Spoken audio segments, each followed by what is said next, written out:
नमस्कार। पत्रिका फाउंडेशन की इस वर्चुअल टॉक शो में आप सभी का स्वागत है। मैं हूं आपके साथ शैलेंद्र शर्मा। आज राष्ट्रीय संविधान दिवस है और आप सभी दर्शकों को राष्ट्रीय संविधान दिवस की बहुत बहुत शुभकामनाएं। पत्रिका फाउंडेशन की ओर से राष्ट्रीय संविधान दिवस पर आज एक वर्चुअल टॉक का जो आयोजन किया जा रहा है, जिसके तहत हम डेमोक्रेसी की पाठशाला, ये जो डायलॉग सीरीज है, इसकी हम आज शुरुआत कर रहे हैं। और जो पहली जो सीरीज आज जो शुरुआत हो रही है, हम इस पर भारतीय संविधान की यात्रा के अहम पड़ाव पर चर्चा करेंगे, उस पर बातचीत करेंगे, उस पर मंथन करेंगे। करीब 1 घंटे तक चलने वाली इस टॉक शो में हम बात करेंगे अपने अधिकार की, अपने हक की। तो इस टॉक शो में हमारे साथ मुख्य वक्ता के रूप में जो जुड़ी है एडवोकेट अनीता खंडेलवाल, जो हमारे दर्शकों के जो मन में विचार हैं, सोच है, उनके जो सवाल है उनके जवाब देंगे। सवाल हमने दर्शकों से पहले ले लिए हैं, वो सवाल हम उनके माध्यम से अनीता जी से पूछेंगे। अनीता जी के साथ में जो 3 युवा एडवोकेट्स वकील भी जुड़े हैं, जो युवाओं की बात रखेंगे, वो है एडवोकेट शुभम खंडेलवाल, एडवोकेट संदीप सिंह और एडवोकेट हर्षिता घिया। आपको बता दें कि संविधान के बारे में जानकारी देने और संविधान के उनके जीवन का हिस्सा बनने के उद्देश्य डेमोक्रेसी की पाठशाला का डायलॉग सीरीज की शुरुआत की गई है। तो आप सभी का इस पत्रिका फाउंडेशन की ओर से जो आयोजित राष्ट्रीय संविधान दिवस पर डेमोक्रेसी की पाठशाला डायलॉग सीरीज में आप सभी का स्वागत है। तो शुरुआत करते हैं। सबसे पहला सवाल, और सवाल से पहले मैं अनिता जी और हमारे जो युवा एडवोकेट्स है उन सभी का स्वागत करता हूं, अभिनंदन करता हूं। आपका स्वागत है। Thank you very much. जी मैम। सबसे पहला जो सवाल है, चूंकि आज संविधान दिवस है, 26 नवंबर है, 26 नवंबर 1949 को हमारे संविधान का मसौदा तैयार किया गया था और उसे फिर 26 जनवरी को लागू किया गया, यानी कि 3 महीने बाद। आज संविधान सभा के जो अध्यक्ष बाबा साहब अम्बेडकर ने और उनकी जो कमेटी है, उन्होंने संविधान पूरा मसौदा तैयार किया और उसे अंगीकृत कर लिया गया था। तो पहला सवाल जो है, 1949 में अपनाए जाने के बाद से संविधान की 73 साल पुरानी यात्रा पर मैडम आप कुछ प्रकाश डालें, बताएं हमें। क्या आपको लगता है कि संवैधानिक संशोधनों और न्यायिक निरीक्षण से संवैधानिकता को देश के बदलते संदर्भ में प्रासंगिक बने रहने में मदद की है? जी मैम। धन्यवाद शैलेंद्र जी। हम सबसे पहले जो कॉन्स्टिट्यूशन है उसको बनाने का जो मोटिव था, मैं चाहती हूँ कि मैं सबसे पहले उस पर एक बार प्रकाश डालूं। तो सबसे पहले आइए हम जानते हैं कि भारत का संविधान बनाने के पीछे क्या वजह रही होगी। जब अंग्रेजों ने हमें यह चैलेंज किया कि हम तो जा रहे हैं, किंतु आप लोग क्या ये कॉन्स्टिट्यूशन बना सकते हैं, और यदि आप कॉन्स्टिट्यूशन बना सकते हैं तो इसको आप कैसे बना सकते हैं और कैसे इसको लागू करेंगे, कब बनाएंगे, क्या करेंगे। तो इस तरीके से हमारे कॉन्स्टिट्यूएंट असेंबली जो थी उसके सामने बहुत बड़ी चुनौतियां थी, जिसका सॉल्यूशन निकालना वो बहुत जरूरी था, उनका सॉल्यूशन निकालना।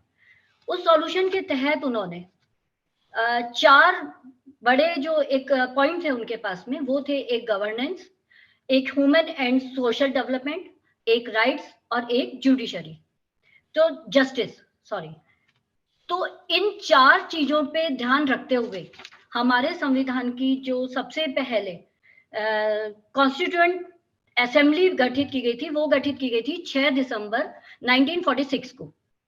इसके अंदर ये था कि हमारे कॉन्स्टिट्यूशन ऑफ इंडिया का कॉन्स्टिट्यूशन का फ्रेम किया जाना, हमारे कॉन्स्टिट्यूशन को फ्रेम किया जाना, उसके लिए हमारे कॉन्स्टिट्यूएंट बॉडी गठित की गई थी 6 दिसंबर 1946 को, करीब आज से 76 वर्ष पहले।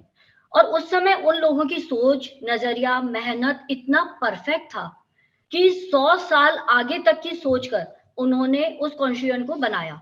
वो आज तक भी पूरी दुनिया में सबसे सर्वोत्तम माना जाता है और समय समय पर इसमें काफी अमेंडमेंट्स किए गए, किंतु इसका बेस वही रहा। मतलब हमारे अमेंडमेंट्स होते रहे, उसका जो बेस था, नींव थी, वो कहीं से भी बदलाव नहीं था। और वो अमेंडमेंट्स हम अभी आपके पास आगे आने वाले टाइम में हम आपको बताएंगे। तो उसका बेस वही रहा, और अमेंडमेंट किए गए, और हम ये कह सकते हैं कि कॉन्स्टिट्यूशन को लाइव डॉक्यूमेंट अर्थात जीवित दस्तावेज का दर्जा दिया हुआ है। आज भी हमारे कॉन्स्टिट्यूशन को जो सबसे ज्यादा देश में है वो हमारा ही कॉन्स्टिट्यूशन है, और वो लाइव डॉक्यूमेंट है। 73 साल पहले जो संविधान की रचना की गई थी वह प्रोग्रेसिव सोच थी, प्रोग्रेसिव सोच के साथ की गई थी, और उसकी नींव बहुत ही मजबूत बनाई गई थी कि कभी भी हमारे आज तक के 73 साल के आज तक के रिकॉर्ड में हमारे संविधान के ऊपर कभी कोई आंच नहीं आ पाई, कभी कोई हिला नहीं सका। और उस समय आगे की पूरी सोच, आने वाली समस्याओं को देखते हुए, उनका पूर्वानुमान लगाते हुए, परिस्थितियों को देखते हुए हमारा संविधान बनाया गया। और यही कारण है कि इतना प्रासंगिक था हमारा संविधान और इतना परिपूर्ण है, क्योंकि बहुत ही बेस उसका मजबूत बनाया गया था। इसलिए आज भी हमारे वो जो 4 पिलर है जो मैंने बताया अभी आपको, governance, human and social development, rights और जस्टिस, इस बेस पर हमारा बनाया। तो हम ये बताना चाहेंगे कि गवर्नेंस का इसमें बताया गया कि हमने देश का सिस्टम कैसे चलाना है, हमारा देश का सिस्टम कैसे चलेगा। ह्यूमन एंड सोशल डेवलपमेंट में हमारे देश के नागरिकों की प्रोग्रेस, डेवलपमेंट निश्चित किया गया। तो इस तरीके से 4 पार्ट बनाए। और फिर राइट्स के हमारे जो फंडामेंटल राइट्स है उनके कैसे हम लोग उसमें इक्वलिटी है कि उसमें लाइफ है, डिग्निटी है, क्या कैसे हम रहेंगे, क्या रहेगा, वो चीज बताई। और जस्टिस कि हमारा जस्टिस कैसा होगा। इस तरीके से हमारे 4 इस पे ये बनाए गए। तो जो आपका सवाल था 1949 में अपनाए जाने के बाद संविधान 73 साल पुरानी यात्रा कुछ प्रकाश डाले, तो हमारे ये 73 साल का ये मेन मोटिव था संविधान बनाने का, और ये हमारा संविधान का पूरा स्ट्रक्चर रहा है। अब आते हैं हम इस पर कि न्यायिक निरीक्षण, जो न्यायिक निरीक्षण वाली बात है, संविधान संशोधन एवं न्यायिक निरीक्षण दोनों ही सेवा के लिए बनाए गए थे, ठीक है। अब किंतु संशोधन पार्लियामेंट द्वारा किया जाता है, और जो जुडिशियल रिव्यू कोर्ट द्वारा किए जाने के कारण एक चेक एंड बैलेंस का प्रिंसिपल उत्पन्न होता है। और चेक एंड बैलेंस का प्रिंसिपल जिसका रिजल्ट हमारे नागरिकों के अधिकार बने रहते हैं, जिसका रिजल्ट ये है कि हमारे नागरिकों के अधिकार बने रहेंगे और हमारे अधिकारों का हनन नहीं होता है। सिंपल भाषा में यदि हम बात करें तो कोई भी कानून हमारे अधिकारों को दबाता नहीं है। इसमें बदलाव कोर्ट के द्वारा इसमें हमें बदलाव करने का अधिकार दिया गया है कि यदि कोई हमारा दब रहा है तो कोर्ट उस वक्त क्या उचित समझेगी, उसके द्वारा वो, जैसे हम सुप्रीम कोर्ट के कई रूलिंग्स देखते हैं, हाई कोर्ट की कई रूलिंग्स देखते हैं कि हम समय समय पर इसमें बदलाव कर सकते हैं। तो मूवेबल है ये, और बहुत ही अच्छा वो हमारा इसमें स्ट्रक्चर बना के दिया है कि हम अपने इसमें कैसे बदलाव कर सकते हैं, कब बदलाव कर सकते हैं, इसका हम आपको अभी आगे और बताएंगे। तो हमारे अधिकारों को हमारा कॉन्स्टिट्यूशन सुरक्षित रखता है, क्योंकि आवश्यकता ही आविष्कार की जननी है। तो बदलते समय के साथ बने रहने के लिए संविधान में संशोधन करने के महत्वपूर्ण शक्ति पार्लियामेंट को दी गई है। एक टाइम टू टाइम हमारे पार्लियामेंट में कई हमने देखे हैं कि संशोधन हो रहे हैं बदलते समय के साथ। मतलब कि जैसे मान लीजिए आज राइट टू प्राइवेसी है, आईटी एक्ट है, और आरटीआई एक्ट आया हमारा, इसी तरीके से ये आया, टेलीकॉम एक्ट आया। तो ये सारी चीजें हमारे समय समय पर बदलाव किया गया इसका जी। इसमें हम ये मानेंगे कि इसमें उस वक्त जब कॉन्स्टिट्यूशन बनाया गया था तब इसका पूर्वानुमान नहीं था, किंतु इसमें संशोधन के लिए कहीं ना कहीं जगह छोड़ी हुई थी। तो बिना इसकी नींव हिलाए हमने इसमें संशोधन किया, अमेंडमेंट किया, और इसका अमेंडमेंट का प्रावधान हमारे को इसमें कॉन्स्टिट्यूशन में दिया गया है। हमारी कॉन्स्टिट्यूएंट असेंबली ने बहुत सोच समझकर इसको बनाया था उस वक्त कॉन्स्टिट्यूशन को, कि हमें कभी कोई बदलाव करना पड़े तो इसके अंदर हमें कभी ऐसा नहीं हो कि पार्लियामेंट या जुडिशरी इन दोनों को कभी कोई प्रॉब्लम आए। तो इसी तरीके से पूरे कानून में फेरबदल करना हुआ और संशोधन का प्रावधान रखा गया, और उसको पावर का मिसयूज होने से बचाने के लिए यदि कोई कानून बनाने में कमी रह जाए तो उसका पूरा करने का काम भी न्यायिक निरीक्षण के द्वारा किया जाता है। न्यायिक निरीक्षण सुप्रीम कोर्ट और हाई कोर्ट के द्वारा किया जाता है। हमारे पास यह अधिकार है कि यदि हमें दिए गए अधिकारों का उल्लंघन हुआ है या कोई भी ऐसी घटना जो कि हमारे अधिकारों का भाग होनी चाहिए थी परंतु नहीं हुई है, तो उसे नियमित तौर पर उपलब्ध करवाना हाई कोर्ट और सुप्रीम कोर्ट का कार्य है। तो हमारा कॉन्स्टिट्यूशन सुप्रीम कोर्ट और हाई कोर्ट से भी गवर्न है, और हमारा कॉन्स्टिट्यूशन पार्लियामेंट के साथ में भी है कि पार्लियामेंट कब कानून बनाएगी, कब हाई कोर्ट सुप्रीम कोर्ट के द्वारा वो सब होगा। तो ये हमारा एक आपके द्वारा पूछा हुआ एक छोटा सा कॉन्स्टिट्यूशन का हमने परिभाषा दी है। इसके अंदर हम ये बताएं कि संविधान में संशोधन करने की शक्ति भी बहुत महत्वपूर्ण है, क्योंकि दोनों ही सेवा के लिए बनाए गए हैं, किंतु संशोधन भी पार्लियामेंट के द्वारा और सुप्रीम कोर्ट हाई कोर्ट के द्वारा टाइम टू टाइम किया जाता है। जी वाकई मैम, काफी खूबसूरत तरीके से आपने हमारे संविधान की चीजों को आपने समझाया, और मुझे लगता है कि हमारे जो दर्शक जुड़े हुए हैं उनको भी काफी एक अच्छी सरल भाषा में समझने का प्रयास उनको हुआ होगा, और कोशिश हम लगातार लगे हुए हैं। और भी सवाल हम आपसे जानना चाहेंगे। हमारे साथ में युवा एडवोकेट्स शुभम खंडेलवाल, संदीप सिंह और हर्षिता भी हमारे साथ जुड़े हुए हैं। तो आपकी बातचीत के बाद कुछ जो सवाल निकल कर आते हैं जनता की ओर से, मुझे लगता है कि पहला जो सवाल है वो कि स्वतंत्रता के बाद से भारतीय संविधान किस प्रकार से नागरिकों की सेवा करता है?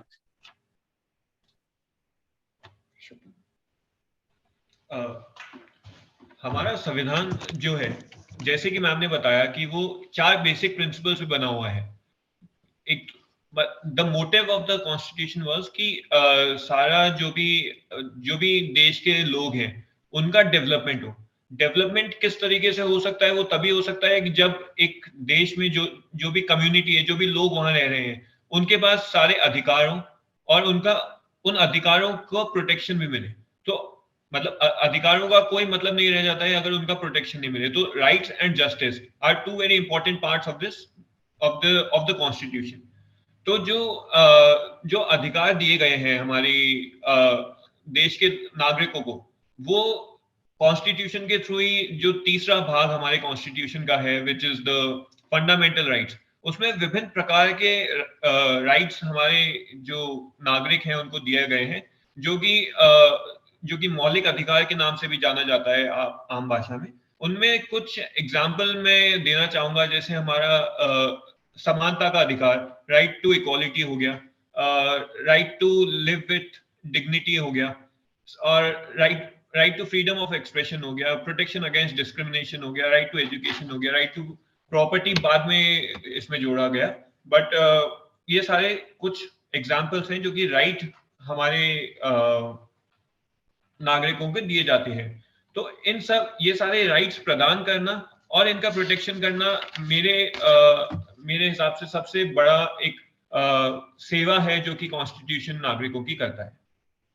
जी वाकई आपने भी काफी अच्छी तरीके से बताया, और बहुत अच्छी तरीके से मुझे लगता है कि जो हमारे दर्शक है उनको भी चीजें समझ में आ रही होगी। क्योंकि संविधान जो है और अधिकार, ये एक ऐसी चीज है कि आदमी को बहुत सारे ऐसे अधिकार है, स्वतंत्रता के अधिकार, बोलने के अधिकार, जीने के अधिकार। मतलब हम जब भी बात करते हैं अधिकार की बात करते हैं, तो चूंकि आप युवा एडवोकेट से और आपने बहुत अच्छी तरीके से बताया, तो एक सवाल और निकल कर आता है कि हालांकि मैडम ने उसमें प्रयास किया पहले अपने उस जवाब में, लेकिन फिर भी मुझे लगता है कि संविधान के अंदर जो संशोधन करने की जो शक्ति है वो इतनी महत्वपूर्ण क्यों है?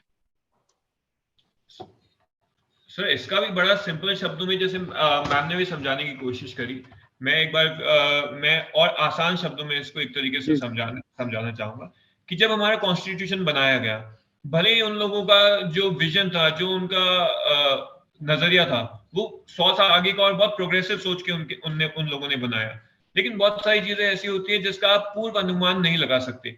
जैसे मैं एक छोटा सा एग्जांपल देके आपको समझाता हूँ कि जैसे जब अपना जो भारतीय दंड संहिता है, इंडियन पीनल कोड जो है, वो जब बनाया गया तो किसी ने भी साइबर क्राइम्स के बारे में नहीं सोचा होगा, क्योंकि 1908 में जब वो बना तो तब इंटरनेट जैसी कोई चीज किसी को पता ही नहीं थी। तो उस समय पर साइबर क्राइम के लिए नियम, कायदे, कानून बनाना पॉसिबल ही नहीं था। तो इसलिए जो संशोधन का जो प्रावधान हमारे कॉन्स्टिट्यूशन में दिया गया है वो इसी वजह से दिया गया है कि आगे चल के जब परिस्थितियां बदलेगी, नई तरह की समस्याएं हमारे सामने आएंगी और हमें रोज नई सिचुएशन से गुजरना होगा, तो उस टाइम पे पूरा का पूरा कॉन्स्टिट्यूशन या पूरा जो देश के नियम और कानून है उनको बदलना पॉसिबल नहीं था और वो उचित भी नहीं होता। तो इस वजह से एक प्रोविजन, एक प्रावधान इसमें दिया गया है कि कल को अगर कोई नई प्रॉब्लम फेस करने को हमें मिलती है, कुछ नया इश्यू आ जाता है, तो उसमें पूरा नियम चेंज करने से अच्छा है कि आप एक पर्टिकुलर उस प्रॉब्लम को एड्रेस करते हुए नया उसके लिए नियम लेके आ सकते हैं और वो उतना ही एप्लीकेबल होगा जितना बाकी का कॉन्स्टिट्यूशन होगा। तो इसलिए ये जो संशोधन करने की जो पावर, जो अधिकार, जो शक्ति इसमें दी गई है कॉन्स्टिट्यूशन में, वो मेरे विचार में बहुत ज्यादा जरूरी है और ये एक तरीके से पूरा का पूरा कॉन्स्टिट्यूशन फिर से बनाने का कार्य को बचाता है और उसमें एक पावर देता है कि आप जो भी प्रॉब्लम आ रही है, जो भी परिस्थिति है, उसको एड्रेस करके एक नया नियम उसी टाइम पे बनाया जा सकता है। जी बिल्कुल, काफी अच्छा बताया आपने। और मुझे भी लगता है कि हम लोग जब अपने संविधान के बारे में सोचते हैं, विचार करते हैं कि प्रावधान इतने साल पहले, 73 साल पहले कोई संविधान बना है, उस समय की परिस्थितियां, माहौल, वातावरण क्या रहा होगा, और उन्होंने मतलब ये बहुत हमारे लिए गर्व वाली बात है कि उस समय संशोधन की प्रावधान देना, तमाम चीजें आज भी हमें अपने गर्व है पूरे विश्व के अंदर। जब मैं सोचता हूँ अपने संविधान के बारे में तो मतलब अब अधिकारों को लेकर, कर्तव्यों को लेकर इतना मतलब गर्व होता है कि वाकई में भारत का जो संविधान है वो गौरवशाली एक इतिहास रहा है हमारे। वो जो उस समय के जो कमेटी पूरी रही है, उन्होंने किस सोच के साथ, दूरदर्शिता के साथ हमारा संसद, ये जो संविधान है वो बनाया है। तो इसमें से एक सवाल फिर निकल कर आता है कि संविधान के संरक्षण में न्यायिक निरीक्षण कितना महत्वपूर्ण रहा है।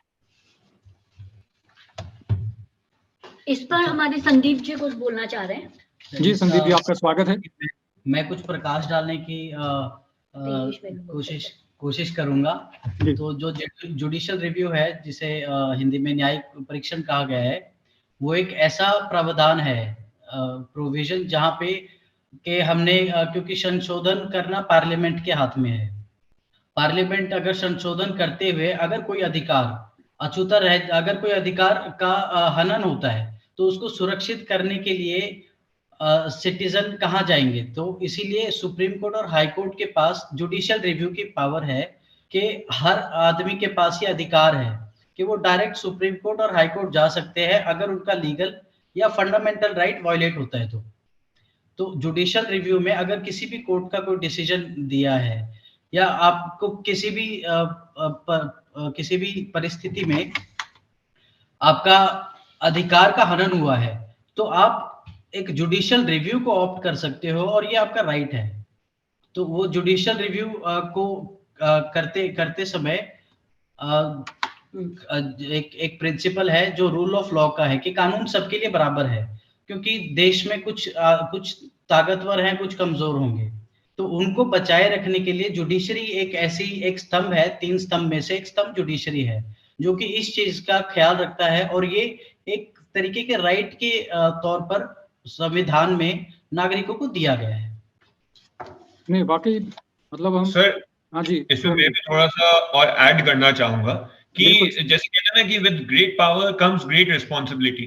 तो जो पावर पार्लियामेंट को दी गई है अमेंड करने के लिए, अब पार्लियामेंट में सर क्या होता है कि मेजोरिटी से सरकार बनती है। अब किसी की मेजोरिटी है, वो कोई भी रूल पास कर सकता है, तो जो पावर है उसका मिसयूज ना हो सके, इसीलिए कॉन्स्टिट्यूशन में जुडिशरी को ये राइट दिया गया है कि कल को अगर कभी भी ऐसा कुछ लगता है कि जो पावर है उसका मिसयूज किया जा रहा है, उसको गलत तरीके से यूज किया जा रहा है, या फिर कोई भी कानून अगर जुडिशरी को लगता है कि ये बनाना जरूरी है और वो बनाने में किसी भी कारणों से अपना ये पार्लियामेंट जो संसद है अपना वो सफल नहीं हो पाया है, तो उस केस में जुडिशरी के पास ये पावर होती है कि वो निरीक्षण कर सके कि जो भी कानून बन रहे हैं वो सही बन रहे हैं या नहीं बन रहे, वो आवश्यक है या नहीं है, और अगर कोई कमी रह गई है तो उसकी पूर्ति एक तरीके से जुडिशरी करती है।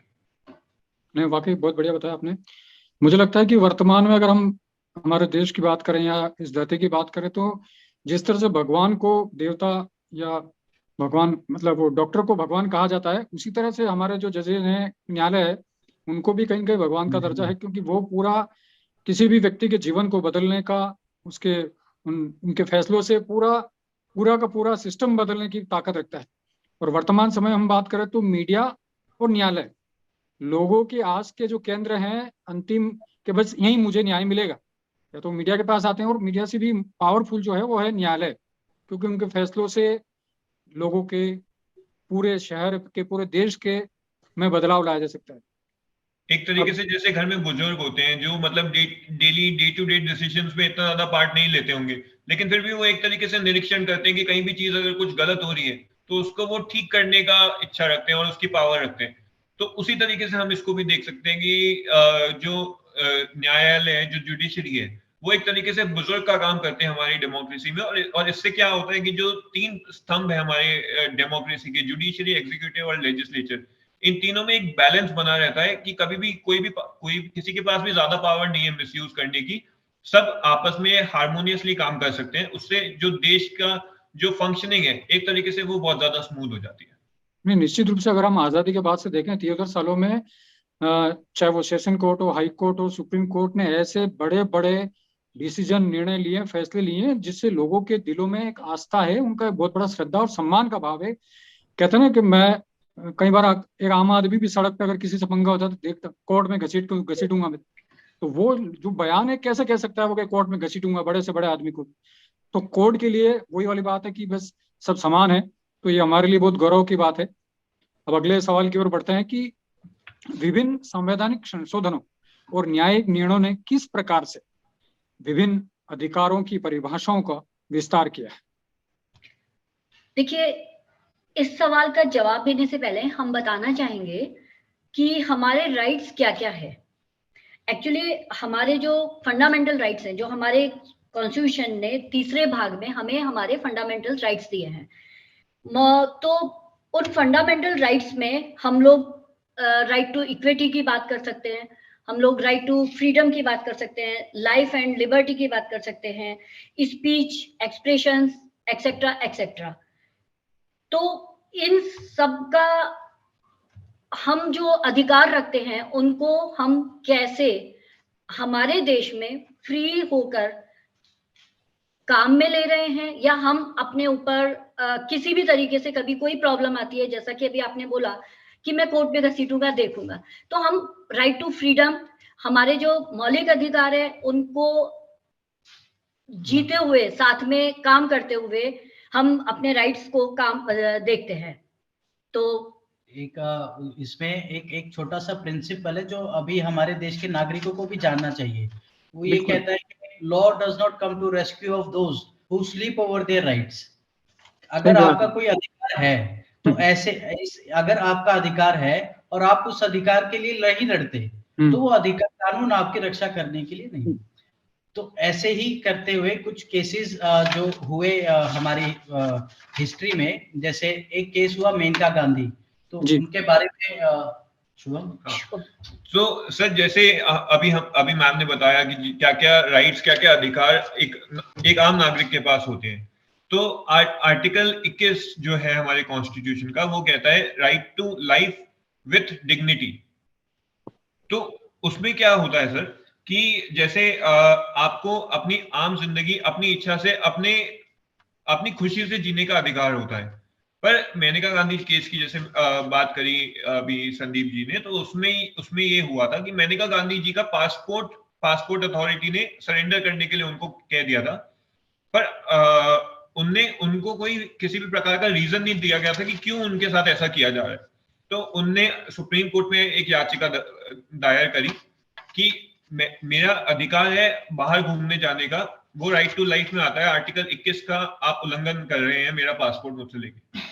तो इस केस में क्या है सर, सुप्रीम कोर्ट ने फोकस करा जो आर्टिकल 21 में जो एक्सेप्शन दिया गया है, except by the rule of law और प्रोसीजर एस्टैब्लिश्ड बाय लॉ, कि आपके जो भी अधिकार है वो आपसे छीने जा सकते हैं, बट वो तभी छीने जा सकते हैं जब आपको कोई रूल ऑफ लॉ एस्टैब्लिश्ड हो और उसके अंडर आके काम कर रहे हैं। तो ये एक बड़ा लैंडमार्क केस है ये समझने के लिए कि जो आपकी right to live with liberty and dignity है वो किस हद तक जा सकता है। अगर कोई प्रोसीजर एस्टैब्लिश्ड बाय लॉ है और उसके तहत आपका राइट लिया जा रहा है तो वो किया जा सकता है, बशर्ते आपका जो राइट ले रहे हैं वो procedure should be fair, reasonable and just, कि वो आर्बिट्ररी नहीं होना चाहिए और वो किसी को भी अन्याय करते हुए वो डिसीजन नहीं लिया जाना चाहिए। तो इस तरीके से मेनका गांधी केस में ये हुआ कि जो मेनका गांधी जी का पासपोर्ट मांगा गया था वो प्रोसीजर सही नहीं था, प्रोसीजर जस्टिफाइड और रीजनेबल नहीं था। तो कोर्ट ने कहा पासपोर्ट अथॉरिटी को कि आप उनको दूसरा नया ऑर्डर इशू करें और उसमें आप जो प्रोसीजर एस्टैब्लिश्ड बाय लॉ है उसके तहत, क्योंकि पासपोर्ट एक्ट जो है that is a procedure established by law, तो उसके तहत जो उसमें भी प्रोसीजर लिखा हुआ है वो सारा फॉलो करके आप उसको जस्टिफाइड रीजन देके फिर आप ये उनका पासपोर्ट सरेंडर करने के लिए उनको बोल सकते हैं, ऐसे नहीं किया जा सकता। जी सेम ऐसा ही मैं आपको बताना चाहूंगी, KS पुत्तस्वामी वाला केस था जो कि इसमें 2017 में था। इससे पहले फंडामेंटल राइट जो था वो नहीं माना जाता था, किंतु इस केस में सुप्रीम कोर्ट ने कहा, इनका आधार कार्ड पे इन्होंने एक ये सुप्रीम कोर्ट से रिटायर्ड जज से, और इन्होंने आधार कार्ड के ऊपर अपनी एक याचिका दायर की सुप्रीम कोर्ट में, क्योंकि आधार कार्ड के द्वारा जो हमारे डॉक्यूमेंट्स हैं या हमारी जो डाटाज हैं वो सारे लीक होने का उसमें चांसेस था, खतरा था, चांसेस भी थे, खतरा था उसमें। तो उन्होंने एक याचिका दायर करके ये कहा कि ये मेरा प्राइवेसी वाला राइट है और मेरा ये राइट यहाँ पे आपके द्वारा छीना जा रहा है। तो उस राइट को हाथ में रखते हुए उन्होंने ये याचिका दायर की और उस केस पर सुप्रीम कोर्ट ने ये कहा कि आप आधार कार्ड को कहीं पे भी किसी भी जगह पे आउट नहीं करेंगे, इनके कोई भी डेटा किसी को भी नहीं दे सकते हैं। इस तरीके से वो आधार कार्ड इनके पास रहा। तो इस केस के द्वारा हमारा सबसे पहले जो था वो फंडामेंटल प्राइवेसी जो था वो रहा, fundamental privacy, right to privacy. तो राइट टू प्राइवेसी का हमारे पास इस केस के थ्रू आया। इस तरीके से हमारे कई सारे राइट्स है। एक ये जो था 86 amendment, right to education. Yes, तो राइट टू एजुकेशन का क्या था सर? जब कॉन्स्टिट्यूशन लागू किया गया था तो उस टाइम पे कॉन्स्टिट्यूशन में एक प्रोविजन था कि हर नागरिक के पास एक अधिकार है फ्री और कंपलसरी एजुकेशन का, कॉन्स्टिट्यूशन के इनैक्ट होने के 10 साल बाद तक। तो 2002 में जब पार्लियामेंट को जरूरत महसूस हुई तो 86 अमेंडमेंट एक्ट लागू किया गया, जिसके तहत जो शब्द इसमें थे 10 साल तक, कॉन्स्टिट्यूशन इनैक्ट होने के 10 साल तक, उनको हटा के हर नागरिक को free and compulsory education until the age of 14 years तक का प्रावधान इसमें ऐड किया गया। तो उसके तहत हमारा जो राइट टू एजुकेशन है वो हमें वहां से मिलता है। ओके। और ये right to equality and protection against discrimination जो है, इस बारे में कुछ प्रकाश डालेंगे आप? जी, इसमें हर्षिता जी अपना कुछ रखना चाह रही हैं। राइट टू इक्वालिटी के, हर्षिता जी स्वागत है आपका। जी सर, राइट टू इक्वालिटी के बहुत सारे एस्पेक्ट्स होते हैं। हम जिस टाइम पे कॉन्स्टिट्यूशन बना तो वो उन्होंने एक वाइड एम्बिट दे दिया कि हमने आपको इक्वालिटी प्रोवाइड कर दी है, लेकिन उस टाइम पे क्या था, जो वुमेन थी ना वो काम करती थी, वो घर पे रहती थी, तो हमें उनकी जो जरूरतों की इतनी अहमियत थी ही नहीं। लेकिन जैसे जैसे वो बाहर आने लगी, उन्हें समझ आने लगा कि बाहर की दुनिया में बहुत सारी गलत चीजें हो रही है। इसी के लिए हमने एक पिटीशन फाइल करी, PIL फाइल हुई थी Vishakha versus state of Rajasthan के अंदर 1997 में। ये बेसिकली हुई थी कि जो औरतें जो बाहर काम कर रही हैं उनके खिलाफ जो दिक्कतें हो रही है, जो सेक्सुअल हैरेसमेंट की प्रॉब्लम्स हो रही है, ये उसके लिए सुप्रीम कोर्ट के अंदर एक याचिका फाइल हुई थी। सुप्रीम कोर्ट ने इसके अंदर, क्योंकि हमारे पास कोई अधिनियम नहीं था, कोई अधिनियम नहीं था, कोई कानून नहीं था कि हम इनकी सुरक्षा कैसे करें, तो उन्होंने सुप्रीम कोर्ट ने गाइडलाइन दी कि हमको एक इंटरनल कंप्लेंट कमेटी बनानी चाहिए, एक लोकल कंप्लेंट कमेटी बनानी चाहिए। जैसे कि अगर कोई ऑर्गेनाइज सेक्टर है, कोई कंपनी है, तो हम वहां पे एक ICC बनाएंगे। अगर कोई अनऑर्गेनाइज सेक्टर है, जैसे कोई 5 लोगों तो कम का काम हो रहा है, कोई छोटी सी फर्म है, तो वहां पे एक लोकल कंप्लेंट कमेटी बनाएंगे, कोई हेड होगा। ये सब सुप्रीम कोर्ट ने गाइडलाइन दी। इसी के तहत जैसे हम जुडिशरी की पार्ट देख रहे हैं, जुडिशरी ने गाइडलाइंस तो 1997 में दी थी, तो 1997 से लेके 2013 तक यही फॉलो हुई, हमारे पास कोई लॉ नहीं आया।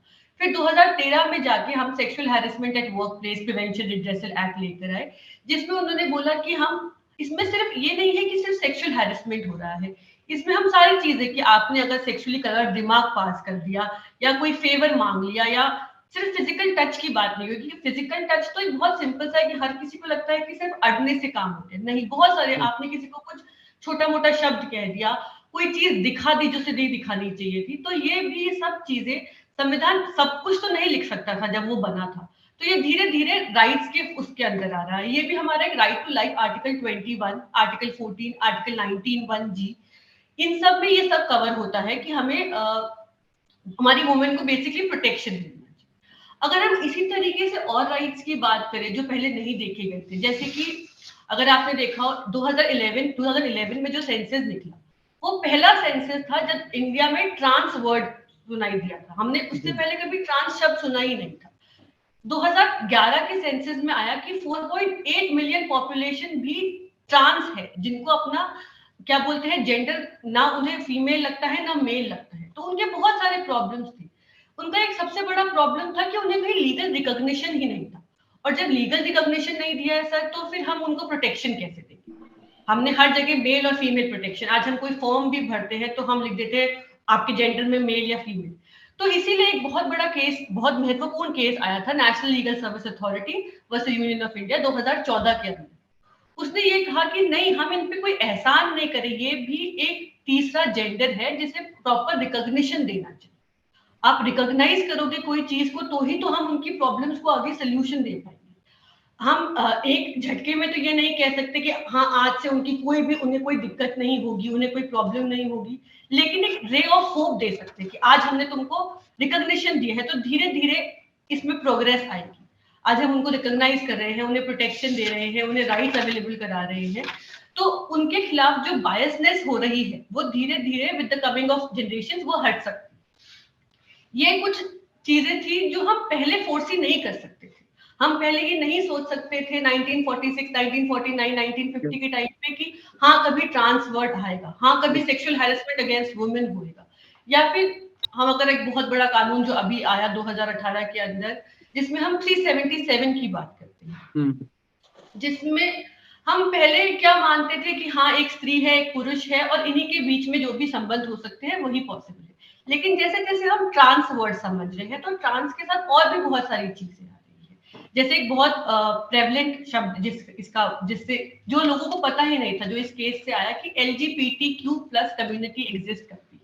ट्रांस तो सिर्फ उसका T है, LGBTQ+ में बहुत सारे लोग हैं जिनको भी रिकॉग्निशन चाहिए, जिनको भी उनकी डिजायर्स, उनके प्रोटेक्शन के लिए राइट्स चाहिए, तो हम उन्हें डिप्राइव नहीं कर सकते। ये हमारा राइट नहीं है उन्हें डिप्राइव करना। तो इस केस में सुप्रीम कोर्ट ने 377 को अनकॉन्स्टिट्यूशनल किया। पहले क्या किया था, इससे पहले एक सुरेश कुमार कौशल का केस आया था जिसमें बोला कि नहीं ये कॉन्स्टिट्यूशन है, सेम सेक्स के बीच में अगर कोई भी कार्नल इंटरकोर्स होता है तो वो लीगल नहीं है, वो पनिशेबल है। पर इससे उनके, क्योंकि दे आर नॉट कंफ्यूज्ड, वो अपने बर्थ से जो उन्हें जेंडर मिला है वो उनके लिए नहीं है, उनके लिए कोई और है जिसका ऑप्शन उनके पास नहीं था। तो अब इन कमिंग क्या बोलते हैं केसेस से हम उनके राइट्स को गारंटी कर रहे हैं, उन्हें रिकॉग्नाइज कर रहे हैं। सेम ऐसा ही मैं आपको बताना चाहूंगी कि हमारे यहाँ पे अभी सबरीमाला केस बहुत ज्यादा उछला था, जिसके अंदर की स्त्रियों को मंदिर में प्रवेश नहीं दिया जा रहा था, और ये वहां का था तमिलनाडु, केरला, सबरीमाला, केरला, यस। तो सबरीमाला केस में भी यही बात हुई थी कि वहां पर पूजा पाठ में मंदिर में स्त्रियों को प्रवेश ही नहीं दिया जा रहा था, जबकि हमारा कॉन्स्टिट्यूशन हर जगह इक्वलिटी की बात करता है, और समान आप मंदिर पुरुष भी जा सकते हैं और महिलाएं भी जा सकती है। इसके लिए भी एक यहाँ पर याचिका फाइल की गई थी, जिसमें भी ये सुप्रीम कोर्ट ने कहा कि नहीं, महिलाएं भी अब सबरीमाला मंदिर में जा सकती है। तो इस तरीके से हमारे राइट्स जो थे उस वक्त महिलाओं के लिए इतना सब कुछ नहीं सोचा गया था कि आगे आने वाले टाइम में इतना आगे बढ़ेंगी महिलाएं, या अपने राइट्स के प्रति, या ये जो सब अभी जो केसेस हो रहे हैं, कोई से भी केसेस है, उसके प्रति हम लोगों को अपनी आवाज उठानी पड़ेगी। आज जब टाइम टू टाइम हमें ये सब चेंजेस करने पड़ रहे हैं, तो उसी तरह से हमारे कॉन्स्टिट्यूशन में टाइम टू टाइम संशोधन भी होते जा रहे हैं।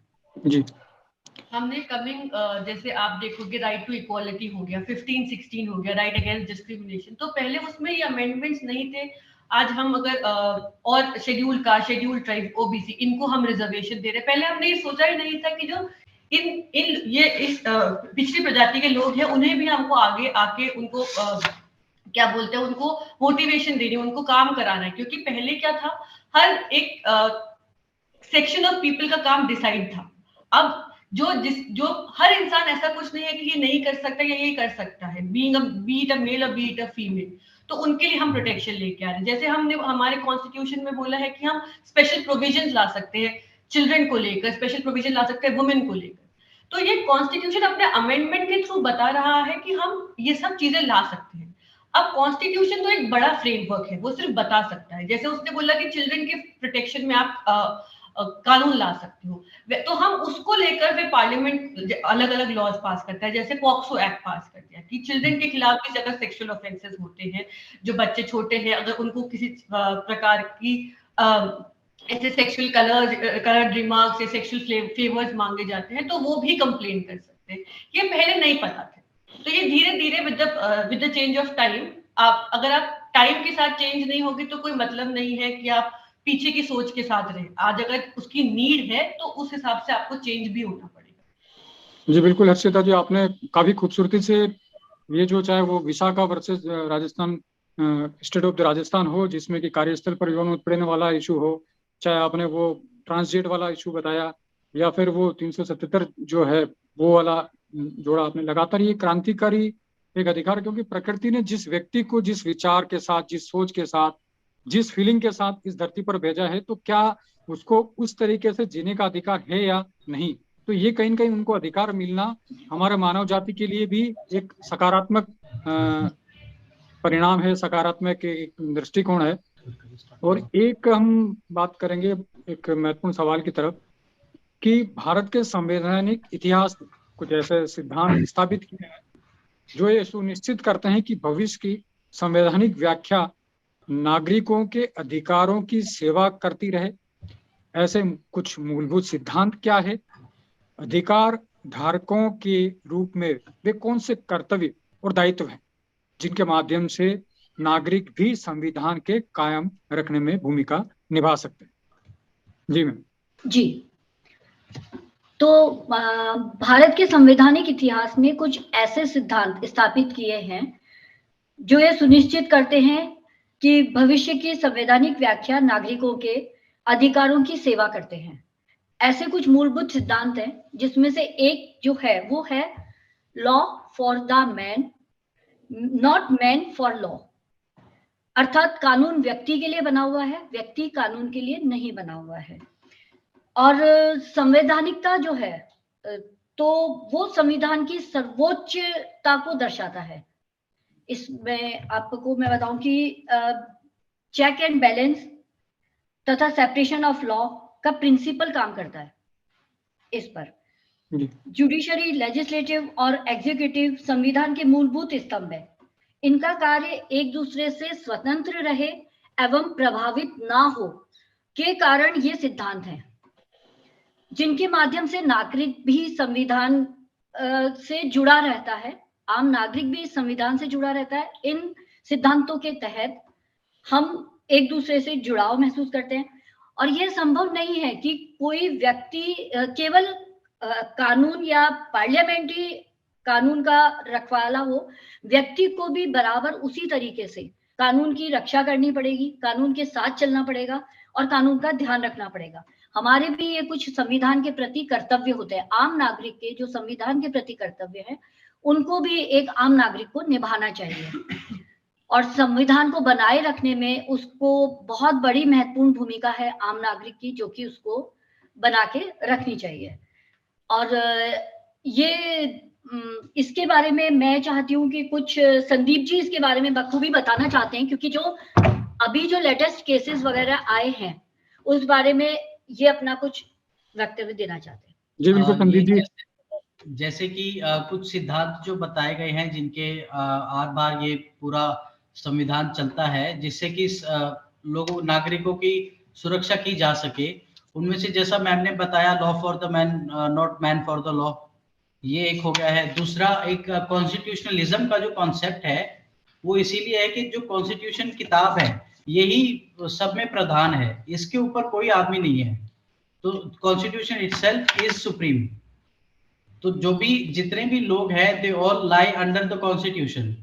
और कॉन्स्टिट्यूशनलिज्म जो कॉन्सेप्ट है वो इसी चीज को बनाने के लिए, क्योंकि जब तीनों अलग अलग पावर्स है काम कर रही हैं तो एक दूसरे के क्षेत्र में घुसने की बहुत ज्यादा there are probabilities that they could interfere with each others work.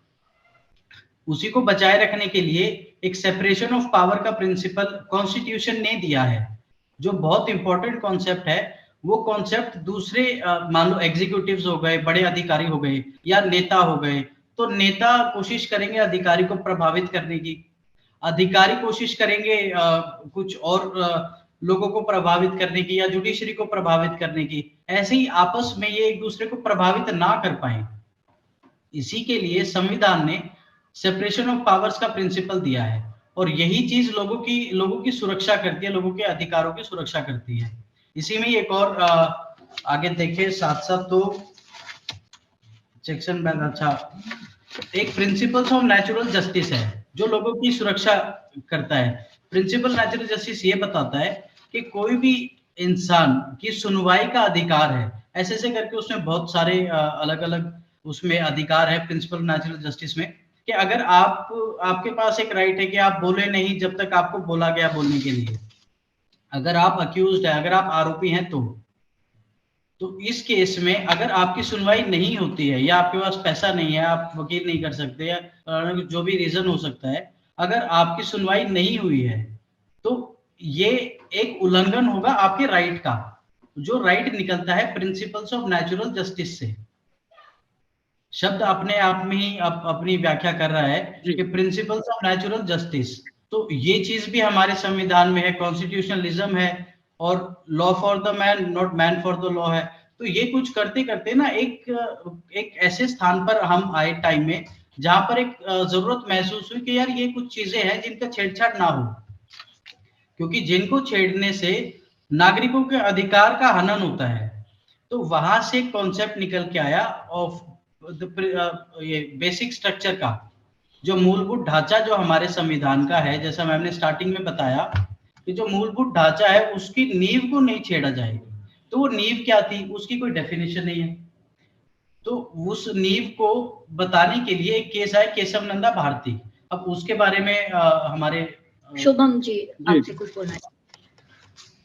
तो sir, doctrine of basic structure जिसकी संदीप जी अभी बात कर रहे थे, तो जैसे हमने पहले बात करी कि जो पावर लेजिस्लेचर और पार्लियामेंट को दी गई है जो कि संशोधन करने की है कॉन्स्टिट्यूशन में, तो इसके बारे में हमने बात करी कि उसमें बहुत ज्यादा रिस्पॉन्सिबिलिटी भी आ जाती है और उसको मिसयूज करने के भी चांसेस उतने ही ज्यादा बढ़ जाते हैं। तो ये मिसयूज ना हो पाए इसके लिए डॉक्ट्रिन ऑफ बेसिक स्ट्रक्चर को लाया गया। डॉक्ट्रिन ऑफ बेसिक स्ट्रक्चर की, जैसे संदीप जी ने बताया, कहीं भी कोई रिटन क्लियर डेफिनेशन नहीं है, बट बहुत सारे केसेस और जजमेंट्स के थ्रू सुप्रीम कोर्ट ने समझाने की कोशिश की गई है कि जो कॉन्स्टिट्यूशन का बेसिक स्ट्रक्चर है, जो बेसिस है, जो नींव है, उसके साथ आप छेड़छाड़ नहीं कर सकते। आपको संशोधन की ताकत उतनी ही है जब तक आप बेसिक उसके नींव के साथ छेड़छाड़ नहीं कर रहे हैं। तो केशव नंदा भारती केस की जो बात करी गई है वो बाद में आता है सर, उससे पहले हम समझने की कोशिश करते हैं कि ये पावर क्या कभी मिसयूज करने की कोशिश की भी गई है। तो कॉन्स्टिट्यूशन, जैसा कि आपने बताया कि 1950 में कॉन्स्टिट्यूशन लागू किया गया, आपको ये जानकर थोड़ी हैरानी होगी कि उसके एक साल बाद ही पहला संशोधन कॉन्स्टिट्यूशन में किया गया था, जिसमें ये कहा गया था कि जुडिशरी को कोई भी पावर नहीं है जो अमेंडमेंट पार्लियामेंट कर रहा है उसको रोकने की। तो ये एक तरीके से पहला व्याख्या ऐसा था जहां पे मिसयूज करने की कोशिश इसको की गई थी। तो उस केस में उस टाइम पे क्या हुआ, जुडिशरी ने वो पावर दे दी पार्लियामेंट को कि हम लोग इसमें इंटरफेयर नहीं करेंगे, आपका काम है लॉ बनाना और कॉन्स्टिट्यूशन में आपको पावर दी गई है लॉ बनाने की, तो आप उसमें संशोधन कर सकते हैं, उसमें हम लोग कुछ भी इसमें इंटरफेयर नहीं करेंगे। ये सब होने के बाद जब केशव नंदा भारती केस आया, जिसका जैसे कि संदीप जी ने बात करी, वो 1973 में आया। तो 1973 तक तो यही चल रहा था कि कॉन्स्टिट्यूशन की में अमेंड करने की पावर पार्लियामेंट को है। केशव नंदा भारती से पहले भी गोलकनाथ केस आया, उसमें भी ये था कि ठीक है आपके पास पावर है, आप अमेंड कर दीजिए। बट केशव नंदा गोलकनाथ केस में ये बोला गया कि आप फंडामेंटल राइट्स को नहीं वायलेट को अमेंड नहीं कर सकते, उसके अलावा आपको जहां भी संशोधन करना है आप कॉन्स्टिट्यूशन में कर सकते हैं, लेकिन जो फंडामेंटल जो मौलिक अधिकार है उनके साथ छेड़छाड़ नहीं की जा सकती। अगर उनको उनमें संशोधन करना है तो आपको एक नई कॉन्स्टिट्यूएंट असेंबली बनानी पड़ेगी और उसके बाद ही उस असेंबली के जो भी निर्णय होगा उसके बाद ही उसमें संशोधन किया जा सकता है। फिर केशव नंदा भारती केस पे हम आते हैं जो कि 1973 में आया। ये case basically Kerala land reforms को चैलेंज करते हुए किसी ने पिटीशन फाइल करी थी, उस पे ये सुनवाई की जा रही थी। इसमें कॉन्स्टिट्यूशनल बेंच होती है सुप्रीम कोर्ट की, जिसमें कि 13 जज सुप्रीम कोर्ट के बैठते हैं। उसमें 7-6 की मेजोरिटी से ये कहा गया कि जो ये पहला केस था जिसमें basic structure doctrine of basic structure की बात की गई कि जो कॉन्स्टिट्यूशन का बेसिक स्ट्रक्चर है which is not just limited to the fundamental rights, but जो भी नींव है कॉन्स्टिट्यूशन की, जो भी बेसिक है उससे आप कभी भी छेड़छाड़ नहीं कर सकते। आपको उसके अलावा जिससे भी जो भी अमेंड करना है वो कर लीजिए, लेकिन अगर बेसिक स्ट्रक्चर से करना है तो वो माना नहीं जाएगा। इसमें केशव नंदा भारती में हालांकि कोर्ट ने कोई फिक्स डेफिनेशन बेसिक स्ट्रक्चर की नहीं दी, बट कुछ एग्जांपल्स के कुछ पॉइंट्स के थ्रू, गाइडलाइंस के थ्रू ये समझाने की कोशिश की गई कि ये बेसिक स्ट्रक्चर डॉक्ट्रिन आखिरकार है क्या। तो इसमें जो पॉइंट्स सुप्रीम कोर्ट ने दिए वो मैं आपको बताना चाहूंगा, जिसमें लिखा हुआ है जिसमें कहा गया है कि सुप्रीमेसी ऑफ द कॉन्स्टिट्यूशन, कि कॉन्स्टिट्यूशन सर्वोत्तम है, उससे ऊपर कोई भी नहीं है। जो रूल ऑफ द लैंड है वो कॉन्स्टिट्यूशन ही रहेगा, वो पार्लियामेंट कभी भी नहीं बन सकता। पार्लियामेंट कॉन्स्टिट्यूशन के ऊपर नहीं है, बल्कि कॉन्स्टिट्यूशन का बनाया गया एक इंस्टीट्यूशन है, तो वो हमेशा कॉन्स्टिट्यूशन से नीचे ही रहेगा उसका ऑर्डर। दूसरा कहा गया unity and sovereignty of India, कि पूरा भारत एक है और सबसे अलग है और कोई भी दूसरी बाहर की ताकतें इस पे कंट्रोल नहीं कर सकती। तीसरा democratic and Republic form of government, कि लोकतंत्र देश में रहेगा और जो भी सरकार, जो भी नियम बन रहे हैं वो देश के नागरिकों के लिए बनाए जा रहे हैं और उनके जो भी राइट्स हैं उनको सबसे ऊपर रखा जाएगा। चौथा फेडरल कैरेक्टर, की parliament will be the law maker subject to judicial review. Judicial review की पावर उसमें रखी गई थी। सेपरेशन ऑफ पावर, जैसे हमने बताया, 3 पिलर जो कि 3 स्तंभ है लोकतंत्र के, जुडिशरी, एग्जीक्यूटिव और लेजिस्लेचर। और चौथा है इंडिविजुअल फ्रीडम, हर इंसान को अपने राइट्स एंजॉय करने की फ्रीडम है। तो जो भी संशोधन होता है नियमों में और संविधान में, जो कि इन सारी चीजों को अफेक्ट कर रहा है, तो वो कभी भी माना नहीं जाएगा, वो वॉइड होगा। ये बात केशव नंदा भारती केस में कही गई थी। इसी केस में इसी के बाद 42nd अमेंडमेंट एक्ट लेके आया गया पार्लियामेंट के थ्रू, जिसमें फिर से अब 42nd अमेंडमेट एक्ट को समझने के 2 तरीके हैं। उसका एक पॉजिटिव एस्पेक्ट भी है और एक नेगेटिव एस्पेक्ट भी है। पॉजिटिव एस्पेक्ट मेरी नजर में ये है कि जो प्रीएम्बल ऑफ द कॉन्स्टिट्यूशन है उसमें कुछ शब्द ऐड किए गए, जैसे कि सेक्युलर, सोशलिस्ट और इंटीग्रिटी ऑफ इंडिया। सेक्युलर का मतलब हम सब जानते हैं कि सब रिलीजन के लोगों को आजादी है इस देश में, अपने जो भी अधिकार है उनको एंजॉय करने की, उसमें रिलीजन के बेसिस पे कोई भी डिस्क्रिमिनेशन नहीं होगा। सोशलिस्ट है कि पूरी सोसाइटी का एक साथ डेवलपमेंट होना भी जरूरी है, इंडिविजुअल राइट्स के साथ कलेक्टिवली सबके राइट्स भी बहुत ज्यादा जरूरी है। और इंटीग्रिटी होता है कि हम सब नागरिक जो देश के हैं वो पूरी तरीके से जो भी संविधान है, जो भी नियम है, जो भी कानून है, उनको पूरी तरीके से मानते हैं और वो हमेशा सबसे ऊपर रहेंगे। ये चीजें उसका पॉजिटिव एस्पेक्ट थी। पर फिर जो 42nd अमेंडमेंट लाया गया, उसका जो नेगेटिव एस्पेक्ट है उसके बारे में बात करना बहुत जरूरी है। उसमें जुडिशरी से ये पावर छीन ली गई थी कि वो जो भी संशोधन हमारे संविधान में होता है उसके ऊपर कोई भी उससे छेड़छाड़ नहीं कर सकते, उसमें कोई भी इंटरफेरेंस नहीं कर सकते। बेसिकली एक कोशिश फिर से मैं कहूंगा पार्लियामेंट की कि वो जो 3 जो पिलर है कॉन्स्टिट्यूशन के, उसका जो बैलेंस है उसको खराब करके ज्यादा पावर अपने पास रख सके।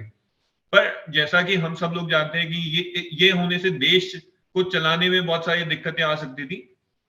तो इसी को वापस निरस्त करते हुए, ओवर रूल करते हुए 42nd अमेंडमेंट एक्ट लागू किया गया, 44th अमेंडमेंट एक्ट सॉरी, जो कि मिनर्वा मिल्स केस एक हुआ था उसमें ये चीज वापस लेके आई गई। उसमें जो 42nd अमेंडमेंट एक्ट के पॉजिटिव एस्पेक्ट्स थे उसको अपहेल्ड किया गया, और जो उसके नेगेटिव एस्पेक्ट्स थे उनको सबको निरस्त करके, ओवर रूल करके, और उसको ठीक करके जुडिशरी को फिर से ये पावर दी गई कि आप जो भी संशोधन हो रहा है, जो भी वो हो रहा है, उसमें आप इंटरफेयर करके और आप उसको सही करने की ताकत रखते हैं।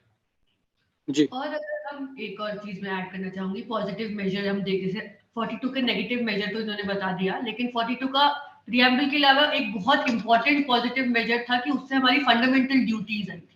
Part 4A of the constitution जो है, जो अब सिर्फ राइट्स नहीं लग सकते हो, आपको आप as a citizen of India आपको कुछ ड्यूटीज भी होंगी, आपके कुछ कर्तव्य भी होंगे आपके संविधान को लेके। You can't enjoy rights only.